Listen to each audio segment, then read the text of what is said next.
Good morning, I'm Taylor Wilson, and today is Tuesday, July 30th, 2024. This is The Excerpt. Today, a look at President Joe Biden's election year proposals to change the Supreme Court. Plus, we discuss Project 2025 and the past racist writings of some of its contributors. And we break down former President Donald Trump's policy proposals when it comes to crime.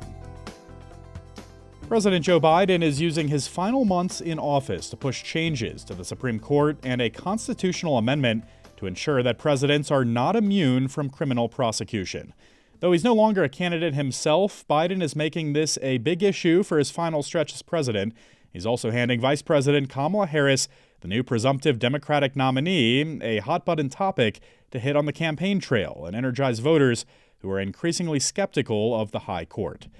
Still, Biden is not expected to do what the left flank of his party wants, a bigger Supreme Court packed with Democratic picks to balance out the conservative supermajority that overturned Roe v. Wade, scaled back gun control laws, and raised questions about the future of same-sex marriage. Biden is also urging Congress to end lifetime seats for the Supreme Court's 9 justices with term limits of 18 years. Under the change, the president would appoint a new justice every 2 years to replace the justice whose term ends. Another proposal is for Congress to pass binding, enforceable conduct and ethics rules for justices, though Biden has not endorsed a proposal that has long been on the liberal wish list, expanding the size of the 9-member court. Biden, just over a week after withdrawing from the election, formally announced his positions in an address yesterday afternoon at the Lyndon B. Johnson Presidential Library, marking the 60th anniversary of the Civil Rights Act. None of Biden's proposals, which Harris quickly endorsed, are likely to pass in a divided Congress, but he's igniting what could be a defining issue in the 2024 campaign while setting off a debate that will last much longer. You can read more with a link in today's show notes.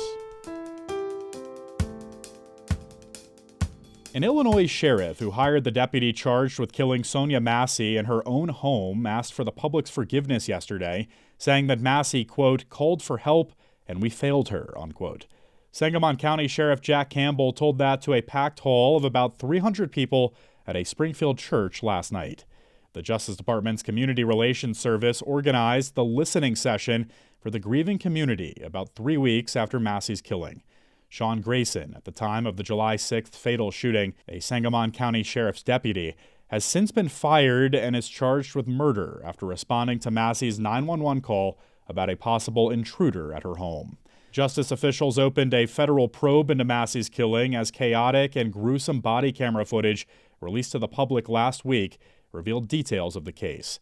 Grayson shot and killed Massey after ordering her to put down a pot of boiling water in her own kitchen. Project 2025 is a conservative blueprint for a second Donald Trump term. Some have decried it as racist, and a USA Today analysis found that several contributors have a history of racist writings and more. It's also clear that Trump has increasingly distanced himself from the project. I spoke with USA Today national correspondent Will Carless to learn more. Will, thanks for hopping on the Excerpt today. Thanks for having me on. So, Will, before we get to this analysis around some of these authors, many have been raising concerns about racism within Project 2025 for months. What are some of the things critics point to? Project 2025 aims to drastically strip back programs that disproportionately benefit or are more used by communities of color. Things like Head Start at schools, things like the food stamp program. They want to really dig into those programs that, it should be said, have largely been created to help address some of the racial imbalances in this country as a result of the legacy of our history. But there's also lots of sort of coded language in here. For example, education is a big area where they want to strip back a lot of the teaching that goes on where people of color are taught about their heritage. They want to drastically strip that back, if not completely remove it. And then there's also the big problem where they want to replace civil servants with essentially political appointees, which, of course, if this is successful and if Trump wins the next election, he would be making those appointments. So Trump would have the opportunity to literally install tens of thousands of people who align with his worldview into the federal government, where previously those people were civil servants. They were not political appointees. appointees. So that's kind of just the start of it. It's a 900-page document that's highly complicated, but those are some of the biggest concerns that I've heard. Yeah, so let's get to your analysis here that found several contributors to Project 2025 really have this history with racist writings and more. They include Richard Hanania. Let's start with him. Who is this? What's his background and what's his connection to Project 2025? Richard Hanania is a far-right political commentator. He has a very strong social media presence. He's sort of a provocateur. Last year, the Huffington Post investigated him and found that he had actually written under a pseudonym for really vile white supremacist publications. And he'd written some really terrible things. I mean, just textbook racism. Yeah, so you wrote about several other contributors, as you mentioned, one of them, Corey Stewart. What can you tell listeners about him and his background? He's a big promoter of Confederate heritage. He stood up in front of a crowd in 2017 when he was running for a failed senatorial bid for the GOP, where he talked about, Virginia being the state of Robert E. Lee and Stonewall Jackson. He talked about being proud to stand next to the Confederate flag. In and of itself, that's fairly benign. But the New York Times investigated him in 2018 when he was doing that Senate run and found that he had all these white supremacists or racists working for him, mainly in a volunteer capacity. And he was repeatedly asked if he disavowed these people, and he refused to. And he was controversial even among the right. I mean, look, plenty of people in the Republican Party were deeply troubled by his candidacy. And here he shows up again, Project 2025, as a contributor. This is not a well-known politician or a well-known thinker, right? I mean, he's just an attorney from Virginia who ran for Senate once, and he's being brought in on this effort, which leads to a whole set of questions of its own, I think. Why him, Yeah, absolutely. So beyond some of these individuals, Will, are there any other groups or organizations tied to Project 2025 that have had their own past incidents of racism or hate? Project 2025 is put together by a who's who of the most conservative and controversial organizations. Regardless of what you think of the SPLC, the Southern Poverty Law Center, they maintain a list of what they call hate and extremist groups. And that's a politically contentious label that they attach. But I do think it's notable that they have attached that label to 7 of the organizations on the steering committee here.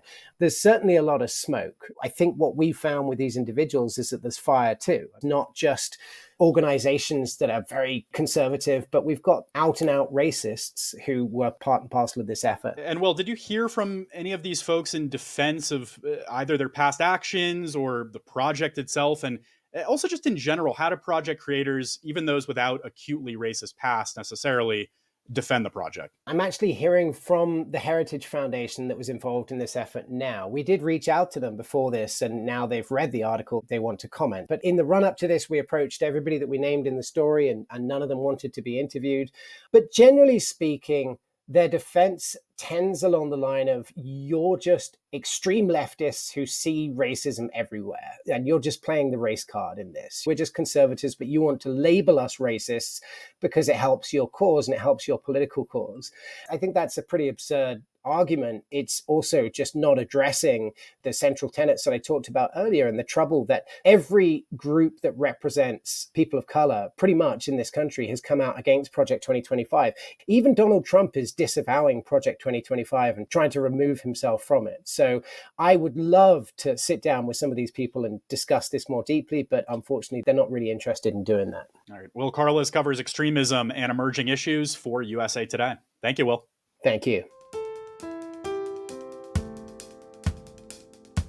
Agenda 47 is former President Donald Trump's official campaign platform for the 2024 election. It's separate from Project 2025, but proposes conservative ideas on education, immigration, and crime. I spoke with USA Today trending news reporter Kinsey Crowley about some of Trump's Agenda 47 proposals on crime, including the possibility of the death penalty for drug dealers. Kinsey, thanks for hopping on. Thanks so much. Great to be here.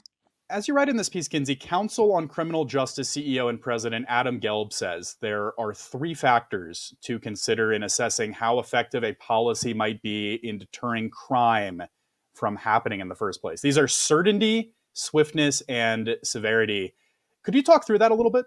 I'm kind of taking this out of Republicans versus Democrats for a minute. Gelb is an expert on criminal justice policy, and certainty and swiftness, he says, are really the two things to think about as you're thinking about deterrence, so stopping a crime from happening in the first place. And severity, on the other hand, is something that we use to think about punishment, how severe a punishment is. And according to Gelb, certainty and swiftness can help deter crime, but severity is likely to undercut those. So in this piece, you wrote about some ways that Donald Trump's policy proposals here in Agenda 47 aim to address crime.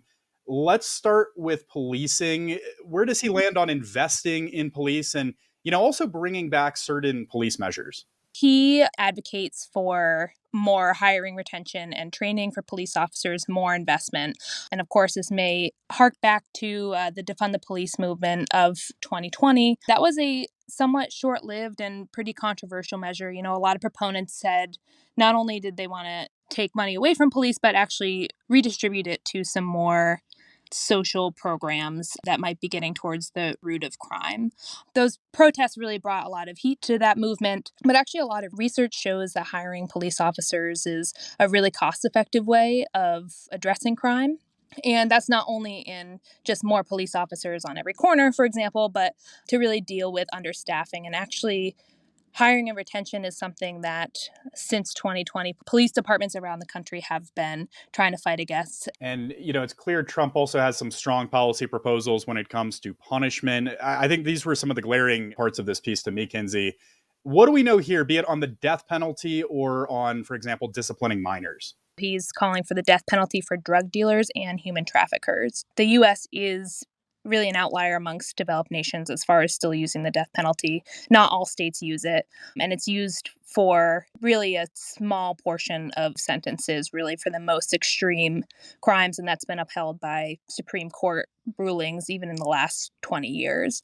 On the other hand, there were more than 18,000 drug trafficking cases that were sentenced only in the federal government in 2023. So just to give you a numbers sense, that would be really far out there. And to go back to Gelb's point on severity, if you make that severe punishment, that could get in the way of the certainty and swiftness of trying to stop these crimes from happening in the first place. Trump doesn't get into specifics in Agenda 47, but he is calling for an overhaul of federal standards on disciplining minors. He's talking about carjackers and criminals being 13, 14, 15 years old. Actually, the Department of Justice report shows that juvenile arrests for violent crimes have been on the decline since about 2006. And so this again goes back to severity. And if you think about future punishment stopping a current crime, our reporting shows it's less likely to work against people who are young. What do the stats really say, Kinsey, about how crime is trending? And does that back up this sort of, I would say, tough on crime approach we're hearing in this agenda? Yeah, I would consider this a tough on crime approach. Of course, that is a big talking point. Actually, a report just came out from the Council on Criminal Justice saying that violent crime in U.S. cities has really fallen back to 2019 levels. Of course, 2019 being the year before the pandemic and everyone's lives being upended. Kind of the takeaway from their report and from Gelb's expertise is that a lot of that societal change that came with the pandemic is what prompted a lot of changes in the types of crimes and the rates of crimes.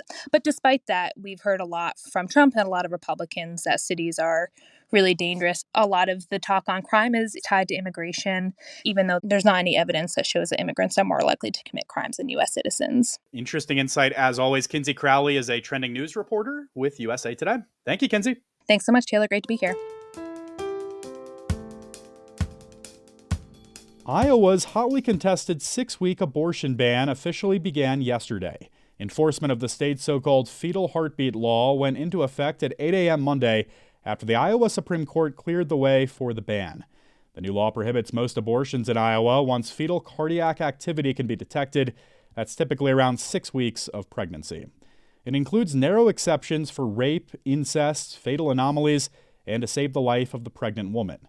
Though Iowa's abortion clinics have affirmed their commitment to continue to provide care, the new ban also represents a major shift in access in the Midwest. You can read more about how we got here with a link in today's show notes. And thanks for listening to The Excerpt. You can get the podcast wherever you get your audio, and if you're on a smart speaker, just ask for The Excerpt. I'm Taylor Wilson, and I'll be back tomorrow with more of The Excerpt from USA Today.